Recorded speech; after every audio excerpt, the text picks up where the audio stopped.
Is dat tungpakbier? Ja, dat moet hij kunnen hebben. Ja. Ga eens even een klein beetje naar achter alsjeblieft. Ja, dankjewel.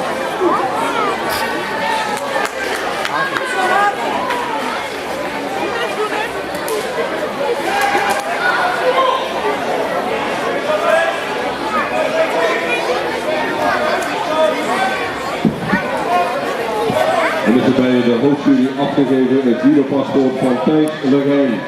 Thijs Legijn, en daar lag ook nog een jek bij. Dus Thijs Legijn graag zijn paspoort ophalen bij de hoofdjury.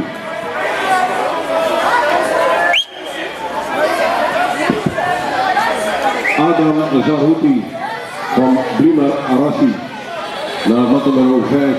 Adam Zarouti naar mat nummer 5.